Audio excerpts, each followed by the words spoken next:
Këtë që po të flasur në zyrtare. Jo, po dalim tek kjo që thotë Prita, po vazhdoj. Tek shkelja e ballukut që pretendohet. Po duro pra, dhe ta thash edhe një herë tjetër, ta bëra më të thjeshtë më burr. Ti futesh në një konsorcium sepse ti ke sigurin 100% se kjo vepër mbaron. Pse? Sepse ke backgroundin, CV-n për ta bërë një gjë të tillë. Pra pa ty, teorikisht dhe ligjërisht nuk mbaron vepra. Po, nuk mbaron. Pyetja ime është, në rasti konkret, shteti shqiptar është garanti që kjo histori do të fillojë të A-ja të mbarojë te Z-ja. Përse kur ka shkuar tek V-ja, po ka ikur ai, këtë apo po të bëj unë atë, ka ikur ai kompania turke apo ka ikur. Po duron. Dhe sikur të doj, më dëgjoj një sekond, se ka çdo kontratë ka detyrime dhe përgjegjësi. Po. Nuk ka lejuar. Se bën dot. Jo, po më referencë negative dhe nëse do marrë mirë. Fakti se ka lejuar. Jo se ka lejuar, më ka ata heqin, japin dorëheqje nga një koncesion. Pra dalin nga bashkimi operatorëve. Pa dhënë arsye të justifikuar ligjërisht, rrezikojnë të futen listën e zezë dhe në procedurat të tjera tenderimi ku do marrin pjesë për të kontratë të ngjashme. Ka risk të madh mos i që i kanë aq kollaj. Ka dy gjë, më dëgjoj me kujdes si ta kuptoj njerëzit këtë gjë. Kjo kontratë koncesionare ka 2 pika shumë të rëndësishme. Shumë të rëndësishme. E para është pika, domethënë që e mbron atë nga çdo lloj kundërshtie apo ndryshim politikash qeveritare. Dhe këtu nuk e ka me qeveri Rama, po e ka në prandaj neve gjithmonë u mbasim në arbitrazhe. Është shtojca e parë e kontratës është pikërisht kjo. Po. Dhe prandaj ne u mbasim. Pika e dytë është garancia financiare. Në këtë konsorcium është vendosur që deri në 11 milion euro, në qoftë se nuk i bën aeroporti si xhiro vjetore në vitin e parë, qeveria shqiptare ja plotson. Pra, po e them trash fare. Në qoftë se aeroporti Vrosh hapet nesër dhe për vitin 2026 bën 6 milion euro, 5 milion euro të tjera do t'i japin shteti shqiptar kompanisë. Dakor. Na taksat shqiptare. Po dakor, e qartë.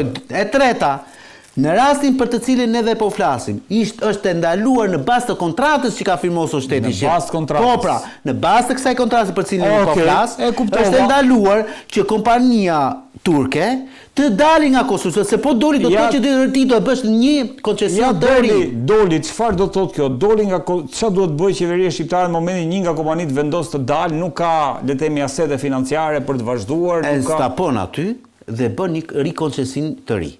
E rikoncesionon gjën. Po sigurisht. Me gjën që ka bërë balluku në rastin konkret, që ka lejuar. Prit pra pse se kuptuan njerëzit. E di ta thash një më përpara. Rikoncesionim çfarë do të thotë? Ta ribësh dhe një nga e para, tenderin. Nga ana paratë që kanë hedhur këta aty. Po ato janë për shtetin shqiptar janë ato. Paratë që kanë ngelur aty. Jo, kanë hedhur kompanitë ato para. Po ti po ai ikën që aty. Pse po ikën që aty? Kush po zgjoni? Ka ikur një nga. Po pra ai që ka hedhur lekët aty. Pa po ikën. Pse po ikën? Jo, nuk është ai që ka hedhur lekët, ata që kanë hedhur lekët. Po pse më çau futur aty? Gjet pasolli aty është fare. Po si mund ta rikoncesionoj një gjë? Ka ikur kompania e cila ka marrë përsipër garantimin e punimeve për shkak të lidhjes kontrakte gjashme. Le. Po ti soi sikur bashkohet jam të thjeshtojmë se unë e kuptoj këtë. Sikur futet një kompani. Dakor, po dalë më çfarë shkelje ka bërë. Ja pa ta them, si bashkohet një kompani që ofron shitje karburanti, një kompani që ofron shitje hamburgerash dhe një kompani ndërtimi për të marrë përsipër koncesion aeroportit. Ikën kompania ndërtimi. Do e bëj kompania që shet karburante dhe kompania që shet hamburgera. Dhe ka përgjegjësimin ministri kur delegon këto të dyve. Kjo është shembull. Po mund ta bëj. Kjo ishte domosdoshmërisht. Po jo, po mund ta bëj. Thuaj këtë, do bëj. Jo, mund ta bëj. Ajo vlerëson që mund ta bëj pas kësaj. Aviacioni civil, meqense kam eksperiencë nga ministria përsëri. Aviacioni civil nuk funksionon me dëshira, funksionon mbas kritereve shumë të forta. Pra që një avion të fluturojë duhet të marrë disa aprovime para se të fluturojë. Po çfarë lidhje ka kjo këtu? Ja prit po ja pra, të dalë aty që një pistë të jetë e licencuar, të vinë ekspertët më të mirë të IATA, pra ata që nuk e dinë, që të bëjnë licencimin. Pas IATA-s të vjen më pas EASA, që është e Bashkimit Evropian dhe janë kompani shumë rigoroze. Në aviacion civil ti nuk mund të bësh lojra, që do thotë kompania e cila merr përsipër të bëjë një ndërtim, mund të ikë, mund të vinë kompani tjetër, por te kriteri te materialet, te skemat, te çdo gjë që ti përdor për të ndërtuar një aeroport duhet të jetë shumë strikt. Në të kundërt aeroporti nuk certifikohet. Pra që do thotë, Mund të iki kushdo dhe mund të vi kushdo, për sa kohë puna bëhet. Nuk ka të certifikohet. Bravo, certifikohet. Bravo, tani ja pa them. Për ata që nuk e din. Aviacioni civil, aviacioni. Oredi, a ka mundësi të mbaroj? Jo, kjo është Ne kemi folur. Aviacioni është një nga transportet më të sigurta në botë. Përse? Një avioni nëse i digjet një llampë, ndrohet i gjithë sistemi elektrik. Po sqaron që sidoqoftë janë certifikimet ato që tregojnë. Ti jep makinës Oret. Ti jep makinës, ti di. Po prit që ta marrin vesh njerëzit. Ti jep makinës Oret. Po s'ke patent. Del do në rrugë. Ore zotëri, a e parashikon ligji largimin nga një nga Jo, duhet japësh mirë. Nuk ka nevojë. Më thej po. Po dëgjoj. Çfarë duhet Po dëgjoj më se po bën po, ale e kuptoj se ku e futi në debat. Thot nuk kap se ta rikoncentroj, po dëgjoj pastaj ke gabim. Që vendos. Ore dëgjoj një sekondë se ke gabim, mos flisi për budalliqe sa i mushën njerëz me tokë. Jepi, nuk thot, nuk kontrata mërzotria është 40% IDA, 58% pacolli, 2% valona deni. IDA në këto një 108 milion euro. Në 108 milion euro, përpjesoj sa është 20% që i jep kjo kompani. Përpjesoj sa është 58 a jep kjo, përpjesoj sa jep kaq. Ky është detyrimi financiar, ky është detyrimi në bazë të koncesionit që është marrë. Shteti shqiptar në lidhje me këtë koncesion që ka dhënë, është rigoros. Që do të thotë, nuk mundet që këto kompani deri në përfundimin e të gjithë veprës dhe dorëzimin e saj, kjo gjë mund të ndodhte pasi dorëzoni veprën. Ideja jep të gjitha pasollët e saj, të gjitha valonat e tij. Po jo para se ta mbaronte këtë gjë. Po i shkoj dhe po ta pranoj. Dhe këtë gjë, çfarë ka ndodhur tani? Zonja Belinda Balluku, çfarë shkelje është kjo? Në kundërshtim me atë çfarë ka shkruar në kontratë koncesionare, ka miratuar shitjen e aksioneve nga IDA te pacolli dhe më keq akoma, kjo shitje e këtyre aksione nuk është depozituar fare në ÇKB, zotëri nderuar. Çfarë pasojash ka kjo avokat si shkelje në kuptimin ligjor? Ja ta shpjegoj unë. Nëse unë sot studion timin ligjor e vë në emrin tënd, ta shes ty dhe nuk e çoj në ÇKB, unë shkrijem. Në ligj shqiptar. Sepse unë kam detyrimin në bazë të shtetit shqiptar të deklaroj pronar përfitues. Kush është shkelja dhe sa dënohet nëse kjo është shkelje? Tani unë jam avokat, nuk e prokuror më burse më çfarë shikon ç'është? Është shpërdorim detyre me pakte më. Okej, po këtë po pyes. Punët e më pakta. Pastaj ti do nisesh aty do thuat cili ka qenë arsye shpërdorimit detyrës. Nëse ke marr pastaj të ardhur, kalon të sepse ta kam thënë një tjetër, shpërdorimi detyrës në bazë të kodit ton penal është idiotesku më i madh. Sepse shpërdorimi i detyrës në 99.99% e raste është i barabartë me korrupsion. Po.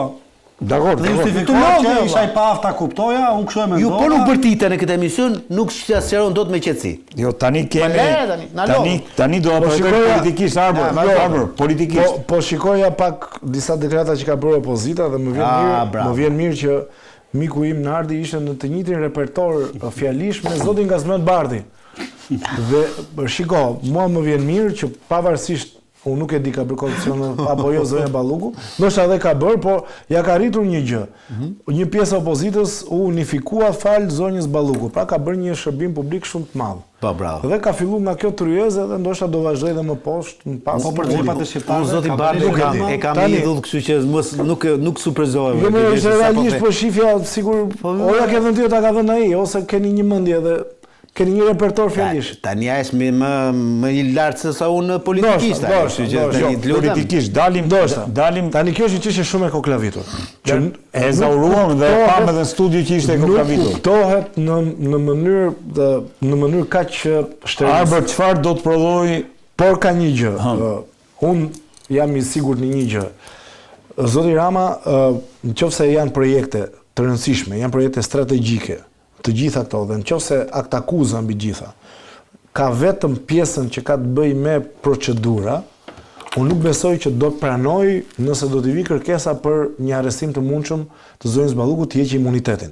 Sepse nuk mund të arrestohet. Rama do refuzoj nëse është çështje procedurale. Nëse është procedurale. Sepse janë disa momente kur politik bërësi duhet të vendosi edhe kur ka probleme të tilla, pra kur çështje procedurale. Nëse është çështje korrupsioni pastaj aty është tjetër diskutim. Unë në optikën time mendoj që do duhet ta jepte aprovimin Partia Socialiste që të përballej me drejtsinë si çdo qytetar i barabartë. Dhe më korrekt se ka që unë nuk besoj se ka. Mos u habit në atë. Seriozisht kështu kam gjithkohë. Unë besoj që Belinda Balluku si e shikon çfarë do të prodhoj politikisht nëse Balluku do goditet siç janë goditur, po themi, le të themi nga Beqja e deri te Velia i fundit. Pra, nëse mbi Ballukun drejtësia do godas aq fort sa ka goditur edhe mbi këta. Çfarë do të prodhoj politikisht? A do ta lëshoj Rama në kuptimin që a do të votoj parlamenti, a do të votojnë deputetët socialist për heqjen e imunitetit zonjës Balluku dhe dorëzimin e saj drejtësisë, pra si e lexon këtë moment politikisht, sepse siç e thanë fillim edhe Marsidi, është zëvendës kryeministri e dytë dhe do të prodhonte, le të themi, tërmet logjikisht mazhorancën socialiste. Ju mbet legitimiteti moral dhe politik më? Po, çua dhe kjo për s'ka më legitimitet moral. Bie legitimiteti moral dhe politik vjen keq. Është njësoj si nuk janë më dardhat.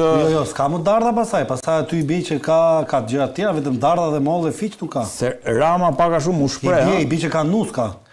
Tani, dakor, Rama u shpreh që drejtësia e kam Redi e marrin të miqim këtë që thot Marsidi.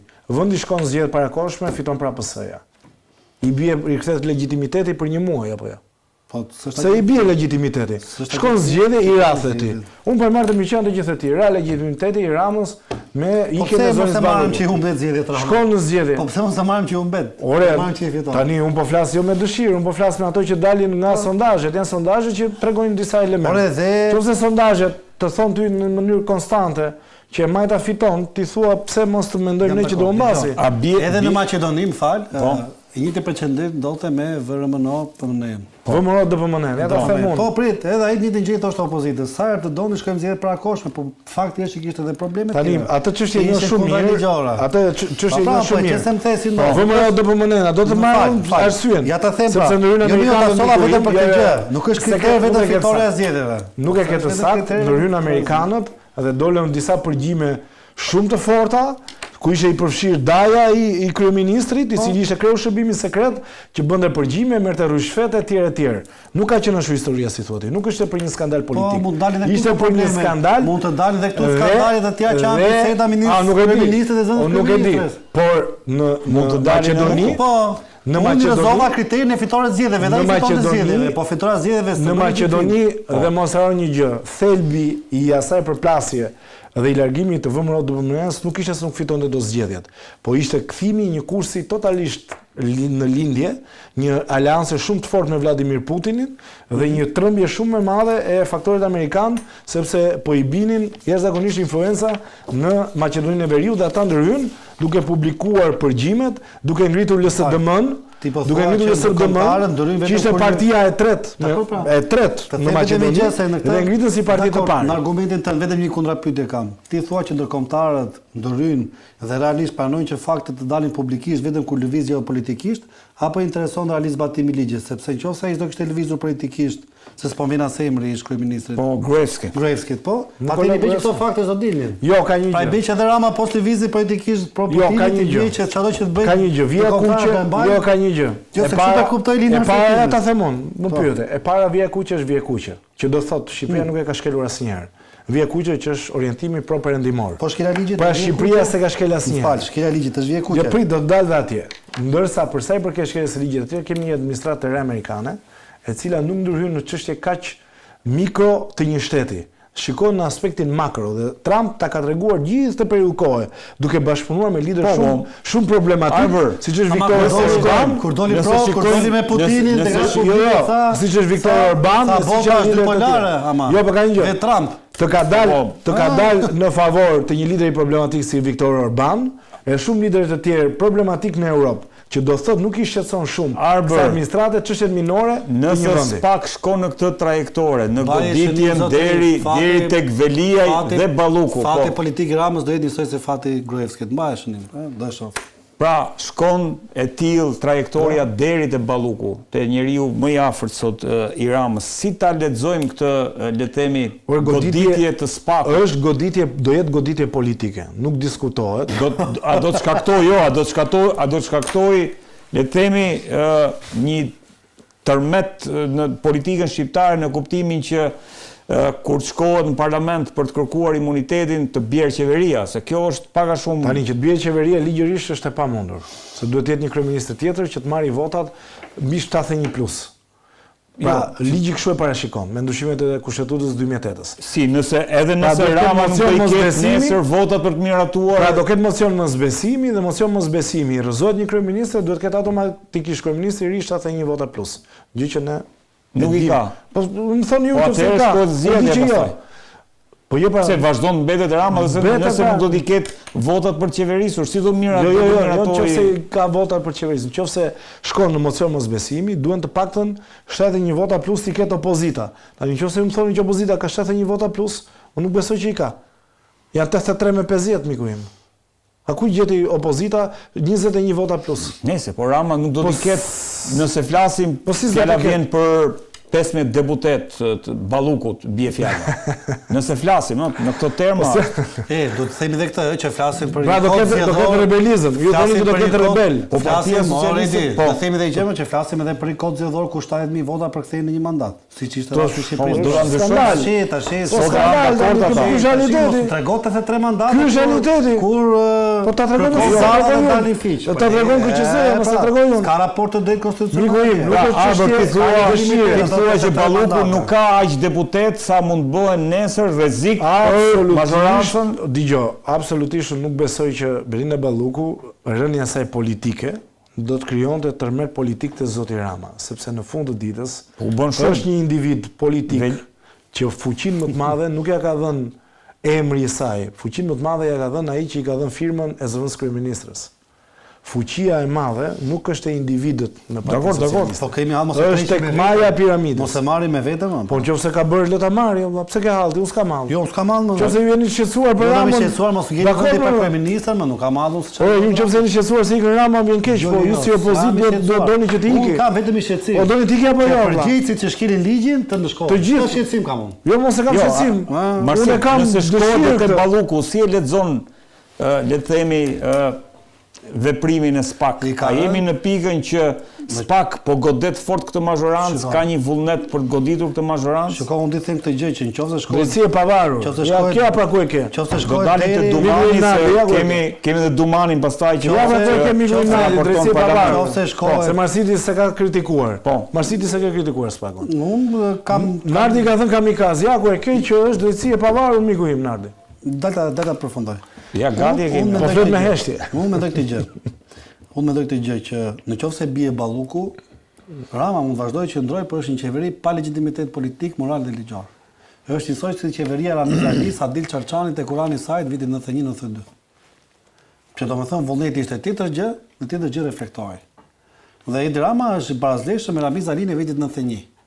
Nëse arrestohet Balluku, pra, është një qeveri e vdekur. Morali është fjalë huaj politik. Një sekond. Vlen më xhami në kish, në tembujt e budistëve, në tembujt e hindu. Po edhe morali vlen. Politikën ballkanase nuk vlen. Është gjë huaj. Edhe pazar. Edhe unë do të ishte të vlente. Edhe pazar nuk vlen. Edhe pazar nuk është politika që fatkeqësisht. Fal, pas pazar nuk është, pazari gjithë gjatë. Ashtu është. As pazari gjithë gjatë. Ti japim tema romantik. Kalorsiak, ashtu e ke. Gjë së gjallë, vritën për zgjedhje. Do ta themi kontrargument. Isha për një vizitë në Francë, javën e shkuar, më bëri përshtypje një fakt. Shkova pas apartamentit ku kishte ndetur Charles de Gaulle. Pavarësisht se kishte pafund financa dhe fonde, si një nga liderët më të mëdhenj francezë, di çka kishte vendosur, që qira në apartamentin në cilin jetonte, duke ushtruar detyrën e funksionit që kishte, paguante me të ardhurat personale nga ato që ishin familjarë. Se ke parti pasurisë. De Gaulle tash ti më del në shteg. Ti më del në shteg. De Gaulle miku ka një shato që e ka me mos themi qindra hektar tokë, madje që mos ta beziste njeri, si e ka përfituar? E ka përfituar duke vjedhur financat publike? Po si e ka përfituar me rrogë? Ka një shato miku im që prodhon verë, nuk e di. Po ja harrova emrin, do mund të ta gjej. Familjare. Po të shikimi. Churchilli, dini që ka qenë zhytur në kredira me hektare tokë. E di që Winston Churchill ka qenë zhytur krediu, ka qenë. Po lema këto tani se kohën atë. Kurse këtu kryeministri do ton bunker. Avokat. Dhe nuk i deklaron të ardhur. Politikisht çfarë është shumë i pasur te Gollonte. Lere para punës familjarisht. Jo nga funksioni. Vetëm personalisht, nga funksioni shtetëror e ka pasur gjithë. Nëse SPAK ka një nga shatot më të mëdha në Francë. Unë këtë separoj do të thuash se Charles de Gaulle ka bërë korrupsion. E kam parë unë. Me cilat fakte? E kam parë unë. Faktet. Po si faktet? Që pa rikove fakte ligjore. Shtëpia e tij që ai veronte, madje e kishte diku te 20 hektar dhe mendoja fatgjat mos i vinë njerëz të tjerë afër, e ke edhe në librat e historisë. Po e shkruaj po ka qenë pron familjare, po ta them. E shkruaj dhe më shumë që mos kishte bezi nga njerëz të tjerë rreth e rrotull, mori edhe 100 hektar të tjera. Kur ishte vetë në krye të shtetit. Nuk është e vërtetë. Po tani, kur ke faktin e shkresave, më fal. Në historinë të filloj të analiz dhe unë po them që sa unë se krijoj dot këtë gjë. Ku e ke faktin? Se që pa të ta them, kove faktin. Ja do më japësh kohë të ta them se kam lexuar para shumë vite. Jo, faktin. Jo. Unë më kota Po marr. Mos sfidoj, se mos sfidat me histori dhe me filozofi politike. Ne kemi se kam marrë shkenca politike, na di. Unë kam shumë qef kur më sfidoj me këtë pjesë. Si pra, po që ka qenë pasuri familjare të e ka bërë vetë. Ndërkohë që rast tjetër ka qenë për shembull Androtit. Në lidhje me korrupsionin që kemi folur. Janë dy raste të ndryshme, është që trashëgimia familjare. Dhe më duket se s'keni orën në Francë, di që trashëgojnë pasuri për shkak se në një xhaj ose në një dajm nuk ka fëmijë dhe direkt i jepet trashëgimi ligjore një godin në qendër të Parisit që mund vlerë 100 milionë euro. Dhe që si zyrtar si bi që ke bërë të godina duke qenë zyrtar, nuk qëndon. Dhe faj për ta mbyllur. Po, pra në dënuar një president atje. Pa dashje. Ti justifikosh Belinda Ballukun, ndërkohë që ke gjithë të shkresa, ashtë i qara, dhe gjithë të lidhe racionale. Tani derisa ta bësh fajtor Charles de Gaulle. Ja tani më fal. Ja ku e gjeta më një herë. Po ta tregoj anglisht. Është shitur shtëpia e tij, shatoja e tij. Po e thash më ka trashëgimi familjare më. Po jo më se ka trashëgimi familjare, më e ka bler. Ishte shitur ja ku e ke. Një nga zonat më të pasura dhe një nga pjesët më luksoze në Normandi miku im. 35 akra pas ka qenë. Po. Kupton? Ja pra ku e ke, ja dhe të ke dhe fotografi. Thashë do të tregoj vendim ose do. Ja pasuria. Që vërtet ka korrupsion, mos po them sa i ka vlerë shtëpia. Po korrupsion, tani dakord, do të korrupsionin e mbretit. Jo, e mbreti ligji 14. Korrupsion, jo diskutim sa e lëm këto. Avokat, çfarë do të prodhojë me bas? Se bën me bas, ta kisha humbur basin pas. Jo, avokat tregoj vlerën e shtëpisë. Po jo mënyrën e burimit. Nuk ishte apartament. Ishte një shato, çfarë do të ka pasur vetëm apartamente. Çfarë do prodhoj politikisht? Mund të vazhdoni një emision tjetër më vetë. Çfarë do prodhoj politikisht avokat?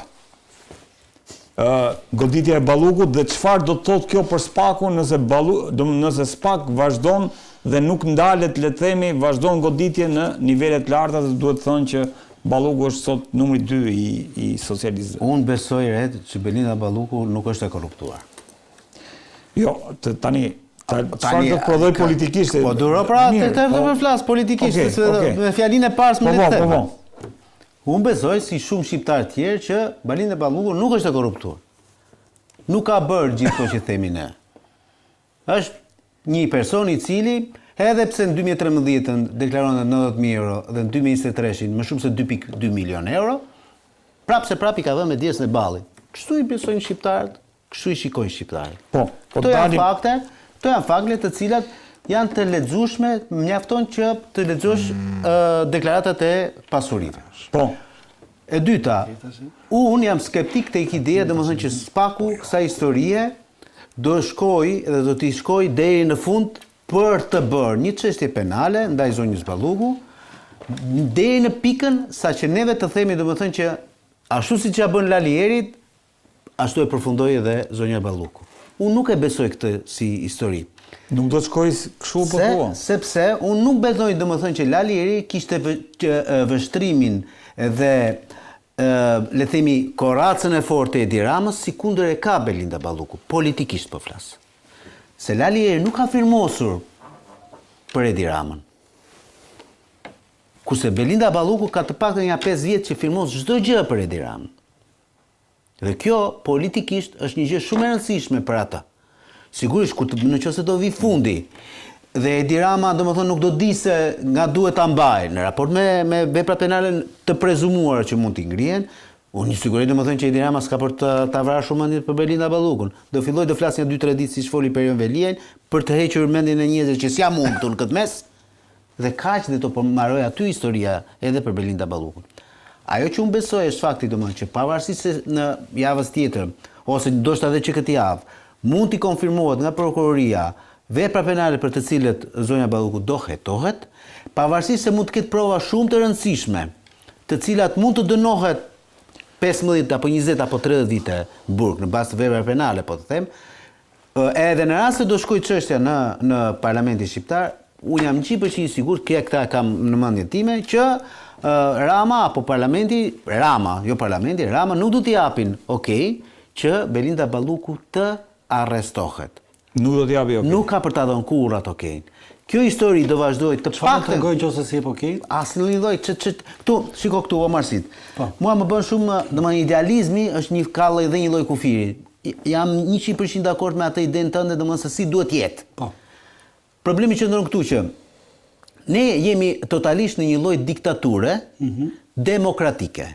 Pra, neve na lejohet këtu të katër që t'i thëjmë sa gjëra siç i mendojmë neve. Po të ishim akses. Po të ishim kohën e verë, do na ishte hequr edhe kjo se do kishim shkuar për agitacion dhe propagandë tani ne. Të gjithë. Në rastin konkret, neve thjesht na lejojnë që ta themi këtë gjë. Për tek saja ne jemi një të burgosur të vetvetes, për mendimin tim. Pse? Sepse ky lloj diktature nuk është se punon vetëm për vete, në sensin figurativ të fjalës, por vendos se kush duhet të ketë dhe këtë duhet të ketë përballë. Apologjia ime që kam bërë unë gjithmonë është, në rast se në krahun tjetër dhe këtë e kam bindje unë.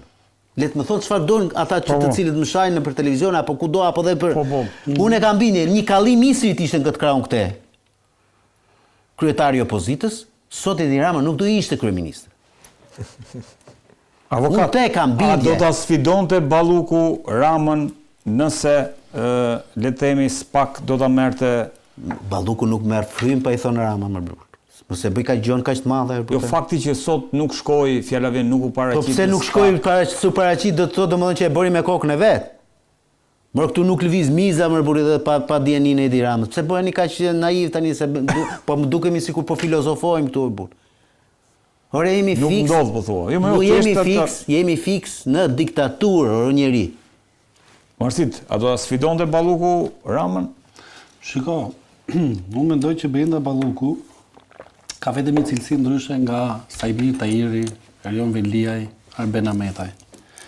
Qofse Sajmir Tahiri dhe Erion Veliaj vazhdojnë në hishtin, dhe Arben Ahmetaj ku dëgjon lëshon disa shashka, që nuk janë fakte penale, po më shumë janë gjoba ose nuk e di unë çfarë interesash financiare ka më pas e çfarë ka lënë mbrapa në Shqipëri dhe I kërkon. Belinda Balluku është nga ato figura që e merr me vete Edi Ramën. Dakor? E para pse është natyrë femërore, është tjetër gjë të kesh përballë një rival e femër, tjetër gjë të kesh rival një burr. Po. Dhe e dyta, interesat dhe pozicioni dhe kompetencat e Belinda Ballukut janë të lidhura me kompetencat e Edi Ramës, së zënës kryeministre. Po dhe Arben Ahmetaj zënës kryeministri. Dakor, po Arben Ahmetaj nuk pati guxime, unë atë thashë në fillim pa standardin. Ahmetaj nuk ishte në detyrë avokat. Po e hoqi më ret. Dhe hoqi pasi nuk firmosi. A mund shkojmë këtu se mund të. Dhe në rastin konkret të aeroportit Vlorës, një fjalë vetëm. Dhe në rastin konkret të aeroportit Vlorës, Damian Gjiknuri nuk ka firmosur më burr. Dhe përfundoi aty ku përfundoi. Po të themi njëti, nuk firmosi letrat. As Ben Ahmetaj. I erdhi zonja Balluku dhe tha si firmosin këta dy, po I firmosur pse vret menjë. Ka një histori. Dhe të përgëzoj realisht Tyreidi dhe Leonardit, po dhe Arbrit, pavarësisht kundërshtive që ka, siç ishte edhe rasti Charles de Gaulle që s'ka si hetim se sapo pyeta ChatGPT që mos pyeten, madje ishin nga figurat me autoritetin më të lartë, I cili ndërtoi dhe Republikën e 5 franceze me idenë që liderat ose funksionarët duhen të shkëputur nga interesat materiale. Të rrimte Balluku. Dakor, të rrimte Balluku. Di të them këtë gjë që, domethënë, çudia këtu në vendin tonë dikush është që vjedhjet dhe interesat financiare luajnë sheshit, po askush nuk reagon. Dhe në rastin e Belinda Ballukut mund të them që mund të jemi nga të paktat media dhe nga të paktat emisione që e trajtojmë. Qofse në rastet precedente më pashëm, Veliaj, Tahiri, Meta, Berisha janë marrë që përpara se dilin dosjet, madje i bëheshin gati dhe si do të akuzohen, si do të shkojnë në burg, te rasti Brinda Ballukut që gjithështin. Jo po prova, jo po fakt, jo po s'u shpres paku, jo po nuk foli institucioni, jo po s'kemi dosjen, ndërkohë që te rasti ku dëgjon Ilir Metës i dini dhe shifrat edhe ku i ka shpenzuar parat. Te rasti Berishës po ashtu i din dhe sa kanë fëmijët e tij, çfarë kanë niprit, mbesat të afërmit, ku i kanë interesat. Ndërkohë te rasti Brinda Ballukut jo heshtin. Dhe kur vjen puna që pyeten, jo, po këtu nuk ka si... Po si ishte lajmër, nuk u dhanë as lajmër. Tani më fal. Pse? Pse mos e njeriu ka një arsye kur është e çuditshme. Mos bie të bie shi dhasi, mos marrë çadër, ka një arsye. Ose bie radhshi, ose njerëzit janë koshient çfarë po ndodh. Në këtë rast, kur faktet janë parasysh, pse nuk flasin? Janë të kapur. Dhe mua nuk më intereson, është njësoj si ndodhi një vrasje në mes rrugës nga një eksponent i lartë kriminal që ka frikë gjithë lagja si mos dëshmojnë polici. Çfarë do të themu që s'ka ndodhur vrasja se s'dëshmon askush, ndërkohë që fakti është aty. Pse duhet merr mend se si kanë perceptimet njerëzit kur tjetra në shkruan një shkresë që thotë miratoj kalimin e kuotave për 4500 euro, ndërkohë që 52% e vlerës të aksioneve të Atizotrisë ishin 60 milionë euro.